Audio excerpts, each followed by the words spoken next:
Hello and welcome guys. आज की इस वीडियो के अंदर हम लोग एक कंप्लीट एंड टू एंड एक प्रोजेक्ट डिप्लॉय करने वाले हैं AWS EC2 इंस्टेंस के ऊपर। और इस प्रोजेक्ट को आप आपके रेज्यूमे में ऐड कर सकते हो। इस प्रोजेक्ट के साथ आपको कोड स्निपेट मिलेंगे, आपको रिसोर्सेस मिलेंगे कि किस तरह से आप आपके साइड से इस प्रोजेक्ट को रन कर सकते हो। और इस चैनल के ऊपर फ्यूचर में बहुत ही सारे डेवऑप्स के प्रोजेक्ट आने वाले हैं, तो आप चैनल को सब्सक्राइब जरूर कर लेना। So without wasting any time, let's get started. हाँ तो गाइस, अब हम बात करेंगे कि प्री रिक्विजिट की, कि ये प्रोजेक्ट को आपको डिप्लॉय करने के लिए किन किन चीज़ों की आवश्यकता होगी। तो फर्स्ट ऑफ ऑल आपको वीएम चाहिए। इररिस्पेक्टिव क्लाउड प्रोवाइडर, आप AWS ले सकते हो, एज्योर ले सकते हो, GCP का इंस्टेंस ले सकते हो। सो इस वीडियो के अंदर हम लोग यूज़ करने वाले हैं AWS का EC2 इंस्टेंस। और उसके बाद आपके उस वीएम के ऊपर गिट का सेटअप होना चाहिए। ये सारी की सारी चीज़ें हम इस वीडियो के अंदर कवर कर लेने वाले हैं। So no need to worry about that. And second चीज़ की बात करें, थर्ड चीज़ की, वो है नोड जेएस का सेटअप। कि ये जो हमारा वेब एप्लीकेशन है ना, ये एंगुलर का वेब एप्लीकेशन है। ये कंप्लीट एक पोर्टफोलियो वेबसाइट है, वो हम एक डिप्लॉय करने वाले हैं AWS EC2 इंस्टेंस के ऊपर। उसके बाद आपको बेसिक लिनक्स पता होने चाहिए कि बेसिक कमांड जैसे कि पैकेज मैनेजमेंट का इस तरह से होता है, एप्ट क्या होता है, सूडो एपीटी अपडेट किस तरह से यूज़ किया जाता है और उसके बेनिफिट, और गिट के बेसिक कमांड आपको पता होने चाहिए। और ये सारी की सारी चीज़ों की अगर आपको इन्फॉर्मेशन नहीं है ना, तो आप कमेंट सेक्शन में जाकर ज़रूर बता देना। मैं उसके ऊपर एक कंप्लीट एक कोर्स लाने की कोशिश करूँगा। So let's get started. हाँ तो गाइज, आज की इस वीडियो के अंदर जो भी रिपॉजिटरी यूज़ की जाने वाली है ना, उसकी लिंक आपको डिस्क्रिप्शन बॉक्स में देखने को मिल जाएगी। ये रेपो का नाम है AWS ऐप डिप्लॉयमेंट। सो ये एक एंगुलर एप्लीकेशन है जिसको हमने डेमोन्स्ट्रेट किया है कि आप किस तरह से EC2 इंस्टेंस के ऊपर इसको डिप्लॉय कर सकते हो। सो यहाँ पर सारी की सारी स्टेप्स वगैरह देखने को मिल जाएगी। लेकिन आज की इस वीडियो के अंदर मैं आपको कंप्लीट इसका ओवरव्यू दूंगा, सिंगल लाइन बाय लाइन सारे के सारे कमांड का आपको एक्सप्लेनेशन कर कर बताऊंगा कि आखिरकार ये कमांड किस लिए यूज़ की जाती है। और आखिर में आप एक प्रोजेक्ट एक डिप्लॉय कर पाओगे AWS EC2 इंस्टेंस के ऊपर। सो ये बहुत ही ज़्यादा नॉलेजेबल वीडियो होने वाला है। सो अगर आपने चैनल को अभी तक सब्सक्राइब नहीं किया तो सब्सक्राइब जरूर करें और बेल नोटिफिकेशन आइकन को भी ज़रूर दबा दें। सो फर्स्ट ऑफ ऑल डायरेक्टली अगर प्रोजेक्ट डिप्लॉयमेंट से बढ़ने से पहले आपके पास कुछ चीज़ों की रिक्वायरमेंट होगी। वो है फर्स्ट ऑफ ऑल AWS का अकाउंट। सो मैं अभी आपको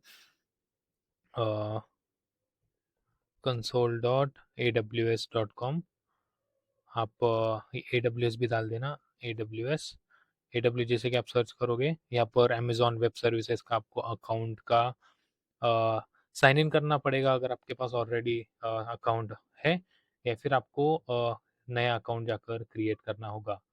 सो यहाँ से आप जाकर क्रिएट अकाउंट कर लोगे।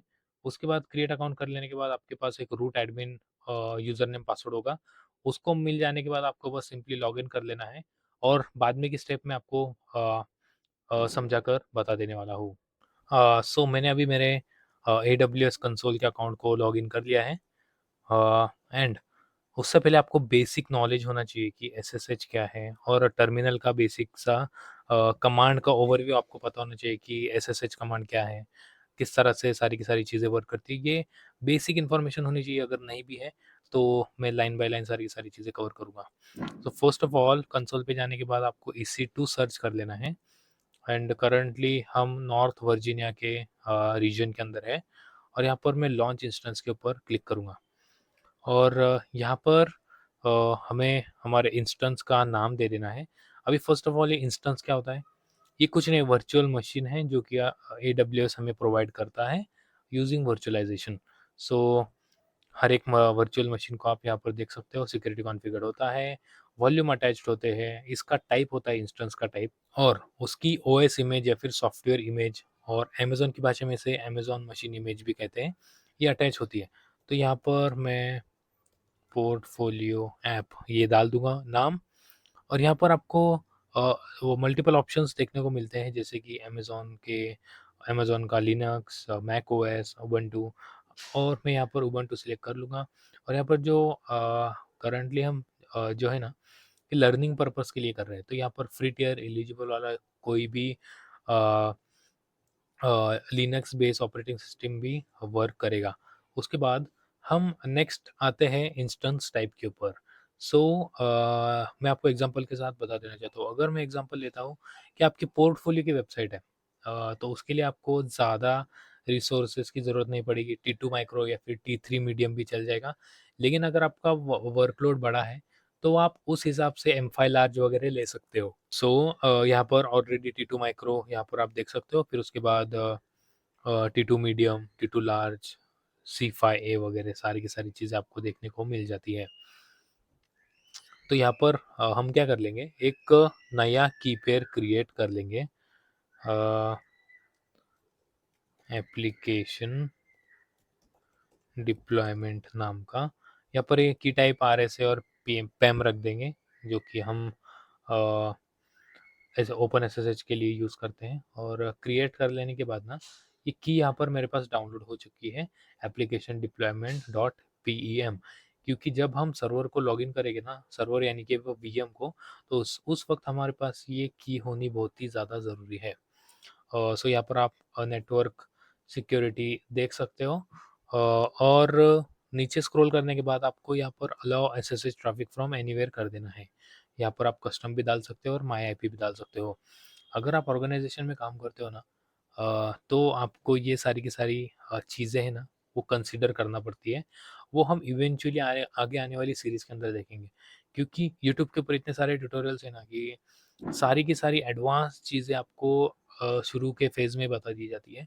तो उसके वजह से मोस्टली स्टूडेंट्स कोप अप नहीं कर पाते सारे के सारे कॉन्सेप्ट को। मैं नेक्स्ट वीडियोस के अंदर इवेंचुअली आपका जो लेवल ऑफ अंडरस्टैंडिंग है वो बढ़ाने की कोशिश करूँगा। ये सारी की सारी चीज़ें वैसे रहने देते हैं। स्टोरेज हमें 8 GB is more than enough, और एडवांस सेटिंग्स में कुछ नहीं करना। फिर लॉन्च इंस्टेंस हम कर देंगे। हमारा EC2 का इंस्टेंस लॉन्च हो चुका है। तो यहाँ पर हम इसकी आईडी के ऊपर क्लिक करेंगे, और फर्स्ट ऑफ ऑल हमें देख लेना है कि इसे किस तरह से कनेक्ट कर सकते हैं। यहाँ पर first of all EC2 instant connect यहाँ पर है, सेशन मैनेजर है, और यहाँ पर आपको SSH क्लाइंट है। हमारे पास जो की है ना, एप्लीकेशन डिप्लॉयमेंट PEM इस नाम की, तो यहाँ पर आप देख सकते हो कि ये किस तरह से हमारे पास सारी की सारी स्टेप्स हमें देखने को मिल जाती है। तो ये कुछ नहीं, हमें बस कॉपी पेस्ट करना है हमारे कंसोल के अंदर, तो हम इजीली हमारे EC2 इंस्टेंस को कनेक्ट कर लेंगे। फर्स्ट ऑफ ऑल मैं CD डाउनलोड्स में जाता हूँ, LS ग्रैब करता हूँ एप्लीकेशन, हाँ यहाँ पर मेरे पास एप्लीकेशन डिप्लॉयमेंट PEM नाम की है। मैंने इसे परमिशंस चेंज कर दी। अभी मैं इसे करता हूँ ls-a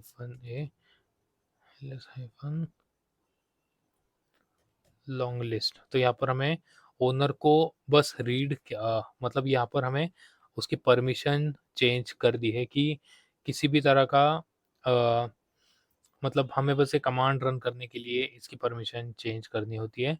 आप गूगल कर देख सकते हो कि 400 का किस तरह से होता है, रीड राइट एग्जीक्यूट वाली परमिशन होती है। यहाँ पर हमें ऐसे एग्जीक्यूट परमिशन दे देनी है ओनली फॉर यूज़र, एंड सारी के सारे यूज़र को किसी भी तरह के परमिशंस नहीं देने। तो यहाँ पर हमें कनेक्ट करने के लिए ना, SSH-I, मैं टाइप कर लेता हूँ, Ctrl+L, SSH-I। आई का मतलब होता है ये आइडेंटिटी की, कि आपके पास कौन सी आइडेंटिटी की है। फिर उसके बाद आप यूज़र नेम टाइप कर देंगे। हमने यहाँ पर उबंटू का मशीन लिया था, और उसके बाद हम उस इंस्टेंस को देखते हैं कि उसका आखिरकार IP क्या होता है। फर्स्ट ऑफ ऑल अगर आप ऑर्गेनाइजेशन में काम करते हो ना, तो ऑलरेडी VPC वगैरह सारी की सारी चीज़ें सेटअप होती है। तो आपको प्राइवेट IP एड्रेस से ही आपको चीज़ें करना पड़ती है। लेकिन अभी हम डेमो पर्पस के लिए ये यूज़ कर सकते हैं। मैं थोड़ा सा फ़ॉन्ट साइज़ का इंक्रीज़ करता हूँ, और विंडो मैक्सिमाइज़ कर लेता हूँ। तो यहाँ पर आप देख सकते हो कि मैंने क्या टाइप किया, SSH-I, की का नाम, मेरा यूज़र नेम, और मेरा पब्लिक IP। तो यहाँ पर ये बोल रहा है कि फिंगरप्रिंट रजिस्टर करना है या नहीं। तो मैं यहाँ पर यस टाइप कर देता हूँ, परमानेंटली एडेड, यहाँ पर परमिशंस डिनाइड बता रहे हैं, सो वेट अ मिनट।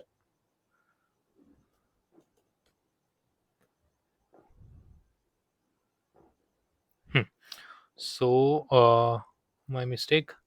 सो मैं यूज़र नेम स्मॉल यू में डालना था, इवेंचुअली मैंने उसको कैपिटल यू किया था, इसीलिए वो वर्क नहीं कर रहा था। आप यहाँ पर देख सकते हो कि आपको SSH -i की नेम, यूज़र नेम और पब्लिक आईपी, ये फॉर्मेट आपको डाल देना है और आप आसानी से आपके मशीन के ऊपर लॉगिन कर पाओगे। सो यहाँ पर आप देख सकते हो हमारे पास कौन सा मशीन हमारे पास देखने को मिल जाता है। उबंटू का 24.04, ये प्रोडक्शन ग्रेड सारे के सारे सर्वर्स होते हैं। आप एग्जांपल ले लो अमेजोन के AWS लिनक्स का या फिर उबंटू का, ये सारे के सारे production ready secured operating system होते हैं, ये आप आसानी से यूज़ कर सकते हो। और हम डायरेक्टली अभी स्टार्ट करते हैं हमारे डिप्लॉयमेंट प्रोसेस को। सो फर्स्ट ऑफ ऑल हमारे पास जब क्लीन एक OS होता है ना, तो हमें उसकी सैनिटी करनी पड़ती है, कुछ सिक्योरिटी पैचेस अगर अगर उस पे इंस्टॉल नहीं है तो वो सारी की सारी चीज़ें हमें करनी पड़ती है। वो किस तरह से की जाती है? Pseudo apt update, pseudo apt update कर लेना। अगर आप नया लैपटॉप परचेस करते हो, नया VM लेते हो, नया इंस्टेंस स्पिन अप करते हो ना, तो फर्स्ट ऑफ ऑल आपको ये pseudo apt update command fire करनी होगी। सो हमने कमांड फायर कर ली। अब हम हमारे रेपोजिटरी में जाकर देखते हैं कि इवेंचुअली हमें कौन सी चीज़ों की ज़रूरत पड़ने वाली है। सो हमारे पास प्री रिक्विजिट है VM, ये हमने ले लिया। गिट का सेटअप हमें करना होगा। सो फर्स्ट ऑफ ऑल मैं चेक करता हूँ गिट हाइफन वर्जन। तो यहाँ पर गिट ऑलरेडी इंस्टॉल्ड है, क्योंकि we are going to use Amazon Linux machine for deployment. और ये अमेज़न से जब हम स्पिन अप करते हैं ना VM, AWS का लिनक्स मशीन या फिर अमेज़न लिनक्स या फिर उबंटू, सो उसके अंदर already by default git available होता है। सो हमें इंस्टॉल की करने की ज़रूरत नहीं पड़ती। अगर आपके पास नहीं है उस मशीन के अंदर, तो आपको ये कमांड जाकर पेस्ट कर लेने हैं, sudo apt install git -y। तो आप यहाँ पर देख सकते हो git is manually installed, already newest version पे ही है। सो वी नो, मतलब हमें वरी करने की कोई भी ज़रूरत नहीं है, हमारे पास गिट ऑलरेडी इंस्टॉल्ड है। सो जो नोड बेस्ड वेब एप्लीकेशंस है ना, उसको रन करने के लिए हमारे पास Node.js का सेटअप होना बहुत ही ज़्यादा ज़रूरी है, क्योंकि नोड पैकेज मैनेजर एक यूज़ किया जाता है किसी भी डिपेंडेंसीज को इंस्टॉल करने के लिए, और वो नोड पैकेज मैनेजर आता है Node.js के अंदर।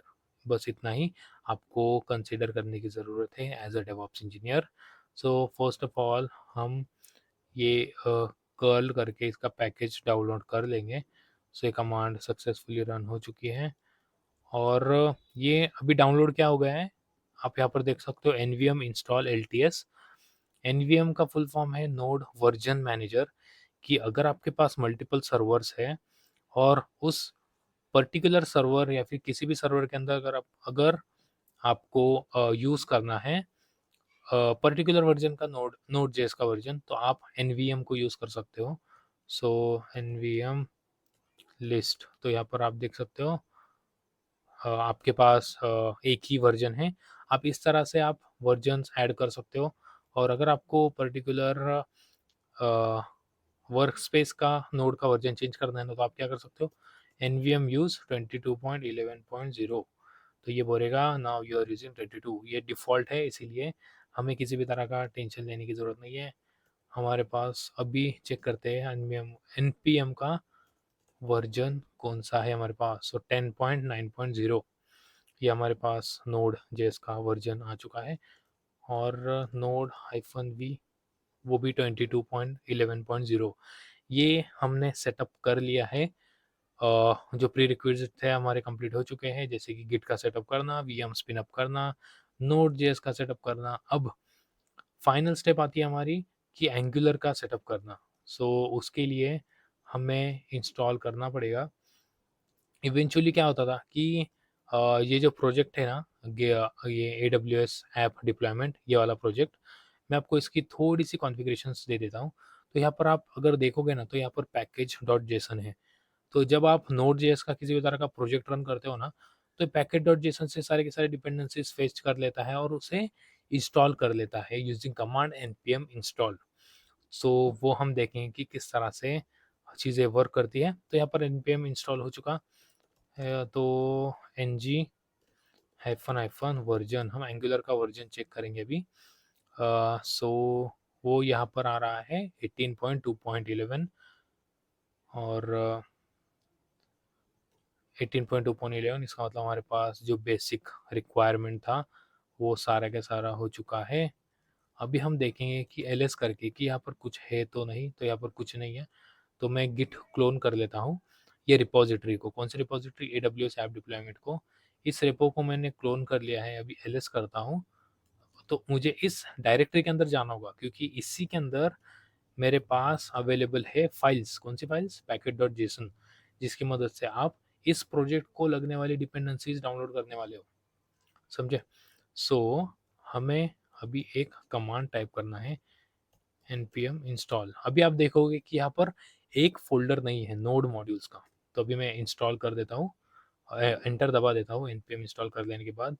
सो ये थोड़ा सा टाइम लेगा, थोड़ा सा टाइम लेता है अप्रॉक्स। ये आपके प्रोजेक्ट के ऊपर डिपेंड करता है। अगर आपका प्रोजेक्ट बहुत ही बड़ा है ना तो अप्रॉक्स 1 से 2 मिनट ले लेता है, लेकिन ये अभी 20 to 30 सेकंड्स के अंदर हो चुका है। अभी मैं ls करता हूँ तो आप यहाँ पर देखोगे कि यहाँ पर नोड मॉड्यूल्स का एक फोल्डर ऐड हो चुका है। तो अभी आपको ज़्यादा डीप में जाने की ज़रूरत नहीं है। ये आप शैलो नॉलेज ही इनफ है नोड मॉड्यूल्स का कि क्या होता है आखिरकार। क्योंकि इंडस्ट्री में अगर आप रिसर्च करोगे ना तो जावास्क्रिप्ट बेस्ड या फिर नोड बेस्ड एप्लीकेशंस बहुत ही ज़्यादा है, और अगर आपको उसके बारे में इन्फॉर्मेशन है तो मेजरली आप सारे के सारे प्रोजेक्ट्स को डिप्लॉय कर सकोगे। सो अभी हमें क्या करना है कि प्रोजेक्ट को हमें रन करना है कि किस तरह से आप रन करोगे। यहाँ पर ng सर्व हाइफन हाइफन होस्ट 0000 और आपको पोर्ट दे देना है 4200। जैसे मैं यहाँ पर एंटर डाल देता हूँ तो यहाँ पर इसको परमिशंस वगैरह देना पड़ती है कि गूगल एनालिटिक्स का कि कैसे वर्क होगा। तो आप यहाँ पर देख सकते हो कि हमारे पास हमारा कोड सक्सेसफुली रन हो चुका है। अभी अगर हमारा ये EC2 इंस्टेंस है ना, ये डिप्लॉयड है ग्लोबली, जिसका मतलब हम यहाँ इसे कहीं से भी एक्सेस कर सकते हैं क्योंकि ये हमारा लोकल तो नहीं है, ये हमें AWS ने प्रोवाइड किया है।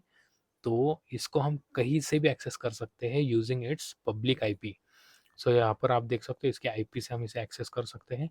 लेकिन जब मैं इसे यहाँ पर पेस्ट कर रहा हूँ तो ये वर्क नहीं कर रहा है। आप यहाँ पर देख सकते हो ये लोड ही हो रहा है। इसका मतलब ये है कि हमें बाय डिफ़ॉल्ट AWS जो इंस्टेंस देता है ना, उसके सिक्योरिटी रीजंस की वजह से उसके सारे के सारे पोर्ट्स इनेबल्ड नहीं होते। हमें मैन्युअली जाके उन चीज़ों को एक्सपोज कराना पड़ता है।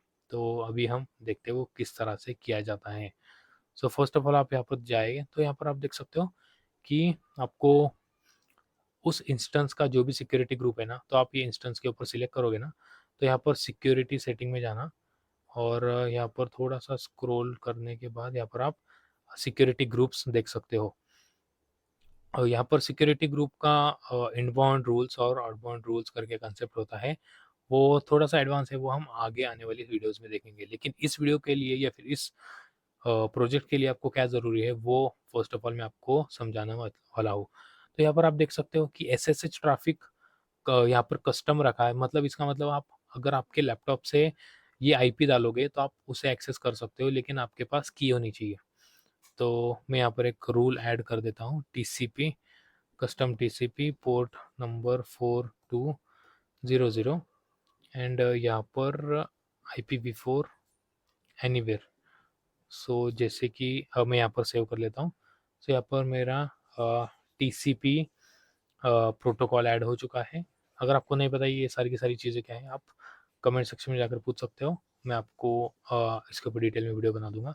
ये हमारा प्रोटोकॉल का टाइप है, फिर इसका प्रोटोकॉल कौन सा है और हमें कौन सा पोर्ट एक्सपोज करना है और उसे कहाँ पर हमें एक्सपोज करना है। तो अभी मैं यहाँ पर रिफ्रेश करता हूँ। अगर हम अभी भी इसे रिफ्रेश करते हैं ना तो ये वर्क नहीं कर रहा। सो फर्स्ट ऑफ ऑल हम जाके देखते हैं टर्मिनल के ऊपर क्या आ रहा है।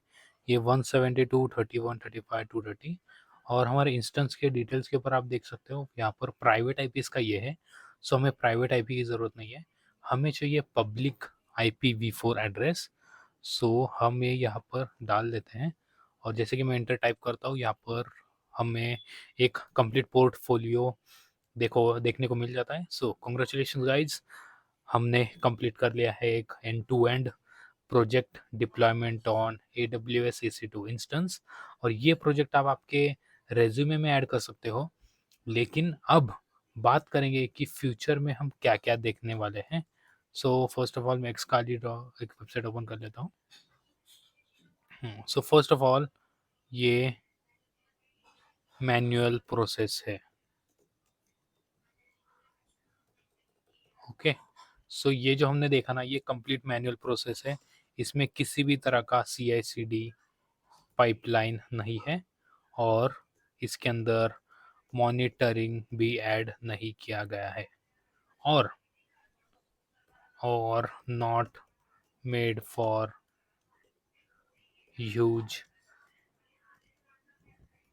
ट्रैफिक। अगर इसके अंदर ट्रैफिक बहुत ज़्यादा आती है तो ये मे बी सर्वर क्रैश कर जाएगा। सो अभी एज अ डेवऑप्स इंजीनियर ये आपकी रिस्पॉन्सिबिलिटी है कि आप किस तरीके का अप्रोच इम्प्लीमेंट करोगे। सो अभी मेरे पास ये है, ये एक पोर्टफोलियो वेबसाइट है, इसके अंदर ज़्यादा रिसोर्सेज की ज़रूरत नहीं है, ना इसमें डेटाबेस है, ना किसी भी तरह की चीज़ें हैं।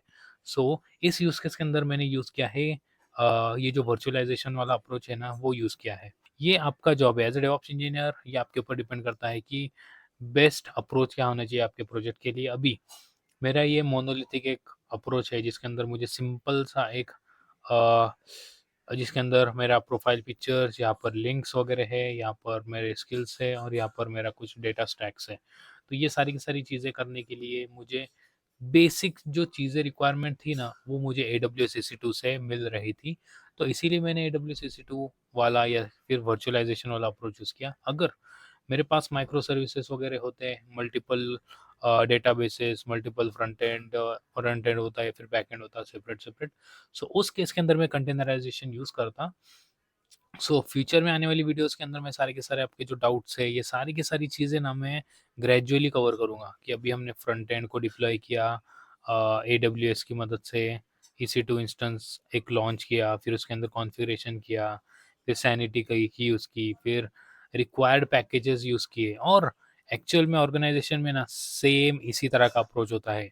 और आप बोलोगे यार डेवऑप्स तो बहुत ही बड़ा रोल होता है, बड़ा रोल नहीं होता, लेकिन इसके अंदर रिस्पॉन्सिबिलिटीज़ बहुत ही ज़्यादा होती है अपने को। सो फर्स्ट ऑफ ऑल हमारे पास जो भी VM वगैरह होता है ना, तो उसके ऊपर आपको पैकेजेस वगैरह इंस्टॉल करना पड़ते हैं, फिर पोर्ट वगैरह एक्सपोज़ करना पड़ती है। लेकिन ये सारी की सारी चीज़ें अ, हमें सिक्योरिटी पॉइंट ऑफ व्यू से करनी पड़ती है, हाई अवेलेबिलिटी के पॉइंट ऑफ व्यू से करनी पड़ती है। वो हम फ्यूचर में आने वाले प्रोजेक्ट्स के अंदर देखेंगे। हाँ, तो ये थी आज की वीडियो। अगर आपने चैनल को अभी तक सब्सक्राइब नहीं किया तो सब्सक्राइब ज़रूर करें और मिलते हैं हम नेक्स्ट वीडियो में।